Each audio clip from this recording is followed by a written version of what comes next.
కాళేశ్వరం ప్రాజెక్టును కాపాడుకోవాలన్నారు సాగునీటి రంగ నిపుణులు వి ప్రకాష్. తెలంగాణ ప్రజలను మరోసారి మోసం చేసేందుకు రేవంత్ కుట్రలు చేస్తున్నారని మండిపడ్డారు.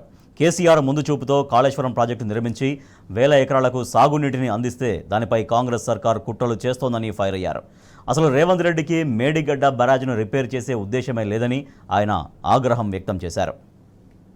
సభలో ఉన్న వాళ్లకు టీఎంసీలు అంటే తెలుసు, క్యూసెక్కులు అంటే తెలుసు, ప్రెజర్ మెయిన్స్ అంటే తెలుసు.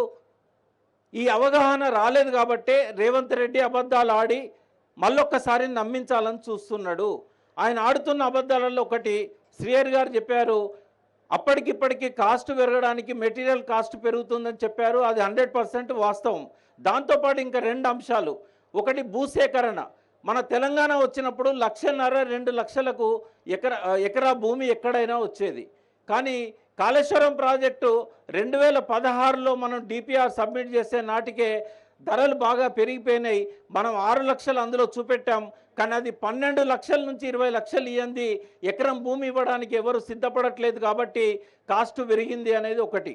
రెండవది ఏంటంటే ఎక్కడ ఏ ఎమ్మెల్యే వచ్చి ముఖ్యమంత్రి గారిని అడిగినా కూడా వాళ్ళ నియోజకవర్గానికి 1,00,000 ఎకరాలు, 50,000 ఎకరాలు, 30,000 ఎకరాలు ఇట్లా ఇచ్చుకుంటూ పోయాడు. ఎందుకంటే 2014లో మేము రాసిన మేనిఫెస్టోలో ఆ రోజు కడియం శ్రీహరి గారే చైర్మన్గా ఆ మేనిఫెస్టో కమిటీ ఉండే, నేను సభ్యునిగా ఉంటేని.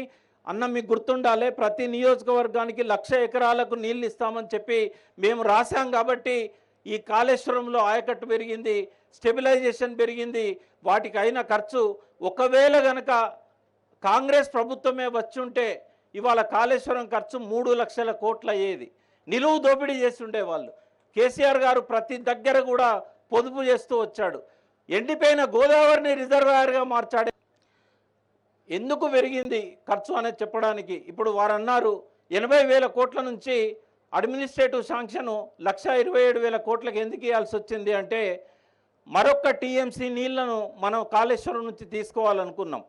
చాలామంది మన తెలిసి తెలియక నన్ను చాలామంది ప్రశ్నించిళ్ళు, 2 టీఎంసీలకే ఇప్పటి వరకు దిక్కు లేదు, ఆయకట్టు పెరగలేదు, 3వ టీఎంసీ ఏం చేసుకుంటాడు, ఎందుకు అవసరమో అని చెప్పి. ఒకవేళ కనుక కేసీఆర్ గారు 3వ టీఎంసీ కోసం ప్రయత్నం చేయకపోయి ఉంటే మన నీళ్ళన్నీ కూడా కావేరికి మొదటి హక్కు వచ్చేది, రాయలసీమలో ఉన్న పెన్నా డెల్టాకు మొదటి హక్కు వచ్చేది, మనం ఆ నీళ్లను పోగొట్టుకోవాల్సి వచ్చేది. ఆయన దూరదృష్టితోని, విఘ్నతతోని, ఆర్థిక ఇబ్బందులు ఉన్నా కూడా బ్యాంకులను ఒప్పించి ఇంకొక 30,000 కోట్లతోని 3వ టీఎంసీ నీళ్లను మిడ్ మానేర్లో కలపడానికి పైప్ లైన్స్ వేయడం జరిగింది. దానివల్లనే 20,000 కోట్లు పెరిగింది.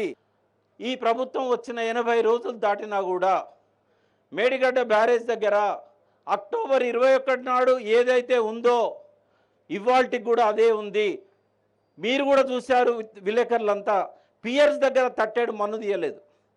పియర్స్ కింద కదా డ్యామేజ్ అయింది అంటే దాని అర్థమైంది ఇప్పటి వరకు ఒక్క ఎక్స్పర్ట్ కూడా నదిలో దిగలేదు, కారణాలు తెలుసుకోలేదు, దాన్ని రిపేర్ చేయాలనే ఉద్దేశమే లేదు ముఖ్యమంత్రికి అని చెప్పడానికి ఇవాళ మేడిగడ్డ సాక్ష్యంగా నిలుస్తున్నది.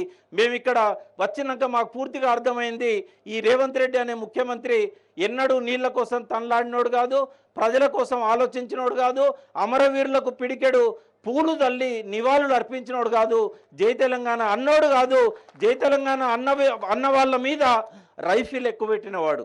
కాబట్టి ఆయన రాజకీయంగా 1,00,00,000 మందితోనే ఆటలు ఆడుకోవాలనుకుంటున్నాడు.